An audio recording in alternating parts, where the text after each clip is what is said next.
করতে গেলে বা চিন্তা ভাবনা বেশি করলে অটোমেটিক সেন্সলেস হয়ে যায়। আমার বাবা মা হচ্ছে অনেক বেশি টেনশনে থাকে, কারণ আমি জাজিরাতে বাসা নেওয়ার পরে আমি তো এখানে একাই থাকি, সেটা আপনারা জানেন।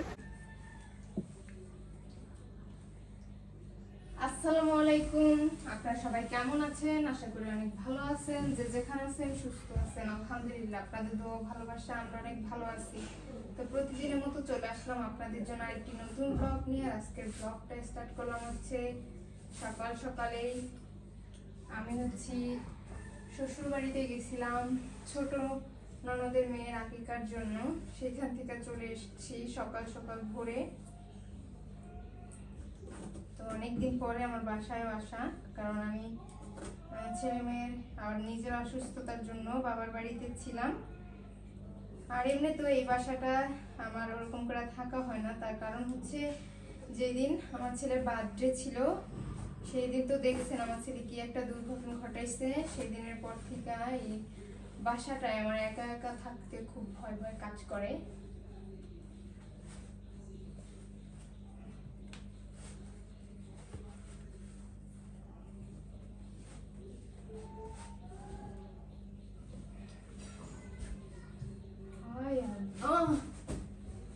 আর আমার বাসাটা এত পরিমাণ তেলাপোকা হয়েছে যা বলার মতো না। অনেকে জিজ্ঞেস করছেন যে আপু, আমি এর আগে কিছু জামা কাপড় গুছাইছিলাম বা জিনিসপত্র কিছু একটা করছি, এজন্য জিজ্ঞেস করছেন। আসলে আমি এই বাসাটা ছেড়ে দিব, এই বাসাটা থাকবো না। এটা আসলে মন থেকে ডিসাইড করেই নিছি যে এই বাসাটা আসলে আমি ছেড়ে দিব, এই বাসাটায় থাকবো না।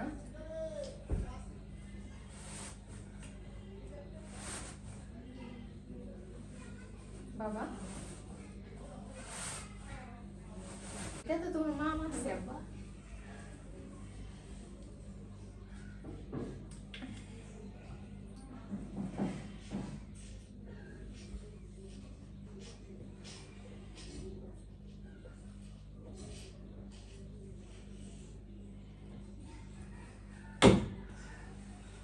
হঠাৎ করে বাসাটা ছেড়ে দেওয়ার সিদ্ধান্ত নিছি।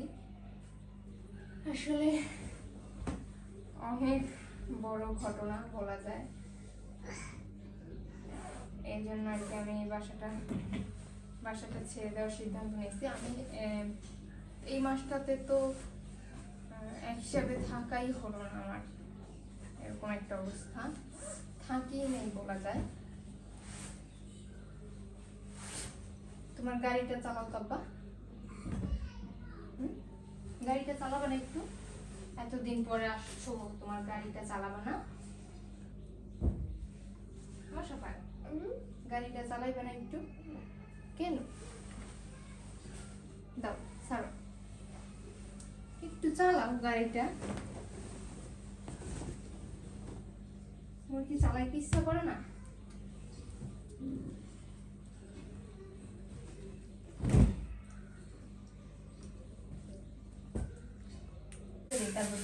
হ্যাঁ,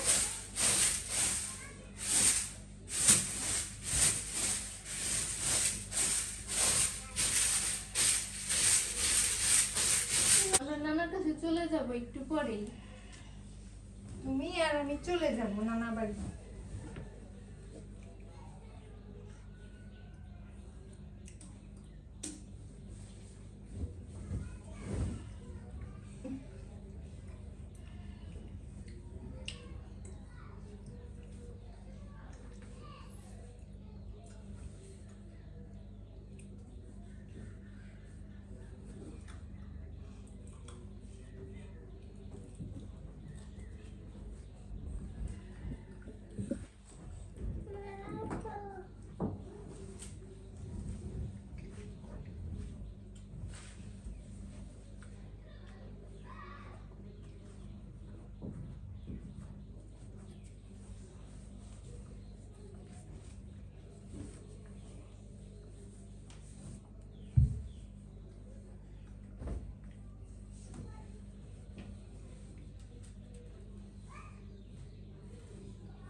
ছাড়বো?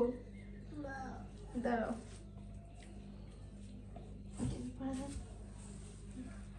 একটা পারা দাও তো।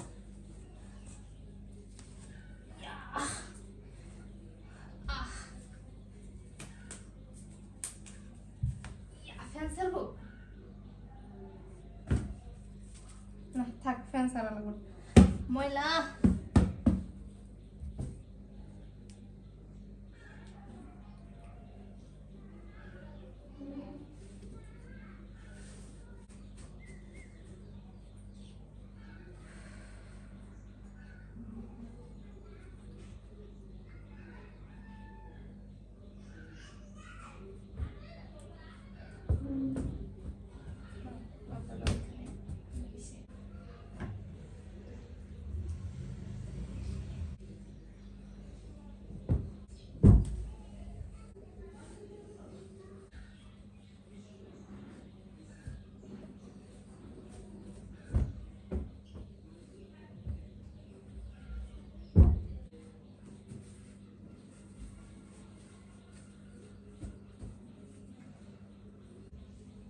বাবাই নিবে।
আসলে আমার বাবা মা হচ্ছে অনেক বেশি টেনশনে থাকে, কারণ আমি জাজিরাতে বাসা নেওয়ার পরে আমি তো এখানে একাই থাকি, সেটা আপনারা জানেন।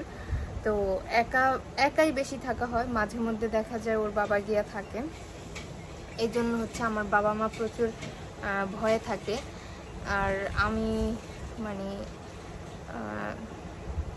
কিছু বেশি টেনশন করতে গেলে বা চিন্তা ভাবনা বেশি করলে অটোমেটিক সেন্সলেস হয়ে যায়। আবার দেখা যায় কিছু বিষয় বেশি কথা বলতে গেলেও দেখা যায় যে আমি এটা নিয়ে অনেক হার্ডলি কথাবার্তা বলছি, তখন এরকম হয়।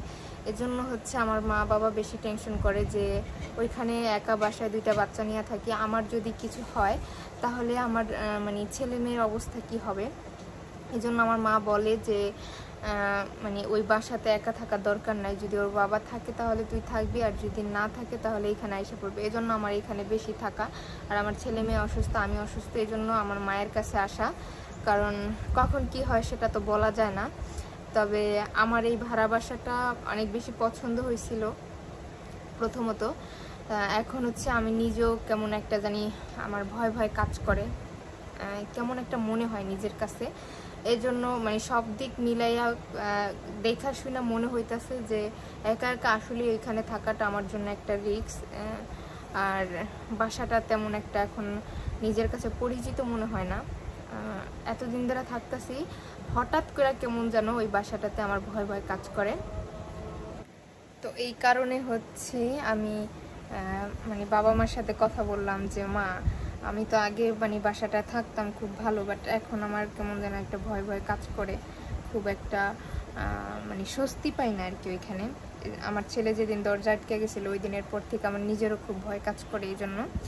তো এই জন্য হচ্ছে মা বলল যে, আর তাছাড়া অনেকেই কমেন্টেও বলে যে এই বাসাটায় ঢোকার পরে নাকি আমার ছেলে মেয়ে একটু অসুস্থ বেশি থাকে, আর আমারও এরকম মনে হইতেছে। তো আমার মার সাথে কথা বললাম, তো তখন হচ্ছে মা বলতেছে অন্য একটা বাসা দেখ। তো এই জন্য হচ্ছে হঠাৎ করেই মানে কথাবার্তা বইলা এখন জাস্ট মনে হইতেছে যে আমার এই বাসাটা চেঞ্জ করা উচিত। তো এই ভাড়া বাসাটা আমার চেঞ্জ করার খুবই জরুরি দরকার। তবে ভাড়া বাসা চেঞ্জ করে কোথায় যাইতেছি সেটা এখনও শিওর না। আমি ঘরও তুলতে পারি কোনো এক জমিতে, বা বাড়িতেও যাইতে পারি, বা অন্য কোথাও বাসাও খুঁজতে পারি। এখনও এই বিষয়ে আর কি ওরকম করে শিওর না আসলে কি করব, তবে এটা অবশ্যই আপনাদের জানাবো যে আসলে কি করব। তো যাই হোক, সবাই আমাদের জন্য দোয়া করবেন, আর সব সময় যেন সবার সাথে মিলেমিশে থাকতে পারি, যতটুকু পারি যথাসম্ভব চেষ্টা করি। তারপরও অনেক সময় দেখা যায় যে অনেক কিছু হয়ে ওঠে না। তো এই আর কি কাহিনী। এই জন্য হচ্ছে আমার এই ভাড়া বাসাটা ছেড়ে দেওয়ার সিদ্ধান্ত নিলাম। আমি এই ভাড়া বাসাটা আসলে ছেড়েই দিব। বেশি কথা না বলি, যদি ভিডিও ভালো লাগে অবশ্যই সাবস্ক্রাইব করবেন, লাইক করবেন, কমেন্ট করবেন, শেয়ার করবেন, অবশ্যই সম্পূর্ণ ভিডিওটা দেখবেন।